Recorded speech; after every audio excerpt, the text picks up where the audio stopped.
শুভ সন্ধ্যা, শুভ দোল পূর্ণিমার ইভিনিংয়ে আজ একটু কিছু খেতে তো ইচ্ছে করছে, তো সবাই মিলে তো একটু কিছু খেতে হবে।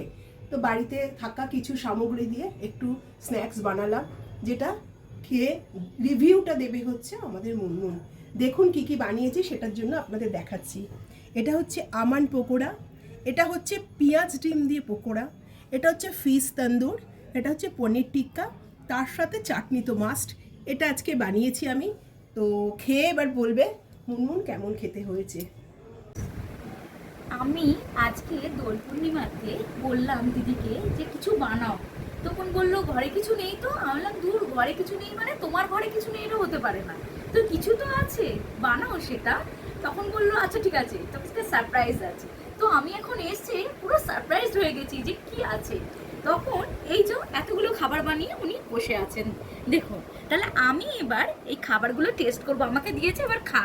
এবার আমি এই খাবারগুলো টেস্ট করে বলবো যে কেমন হয়েছে। এটা প্রথমে আলমন্ড পকোড়া, ঠিক আছে, এটা আমি আগে টেস্ট করছি, ঠিক আছে। উফ, লাজবাব লাজবাব, এমনিতেই তো ভালো খাবার বানায়, তাহলে আমি খেয়ে তো ফুল ফিদা হয়ে গেছি। হ্যাঁ, দারুণ দারুণ, আজকে দোল পূর্ণিমা সার্থক। এবার আমি ডিম পকোড়াটা ট্রাই করছি, ঠিক আছে। এ কি আমি খাচ্ছি, তোমার দাদাকে দিও দাওনি? অবশ্যই, খাচ্ছে? হ্যাঁ। আচ্ছা আচ্ছা, বা ডিম পকোড়া। ও, কি বানিয়েছো তুমি, ফিদা ফিদা, ফুল ফিদা।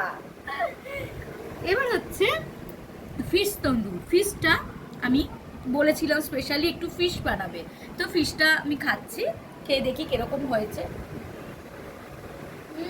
বড়দি তুমি একটা রেস্টুরেন্ট খুলে ফেলো। ও, ফিদা হয়ে গেছি পুরো। একটু পনিরটাও টেস্ট করে বলি তোমাদেরকে কেমন হয়েছে। তোমরা তো আর বুঝতে পারছো না, খাচ্ছি তো আমি, তো একটু পনির টেস্ট করলাম, ঠিক আছে। লাজবাব লাজবাব। তো পনিরটা সেদিন থেকে তোমার দাদা বলছে পনিরটা বুড়ি যা বানিয়েছিল না, ও আজকে তো আমি খেয়ে পিতা। ঠিক আছে বন্ধুরা, আমরা এনজয় করি খাবার, টাটা।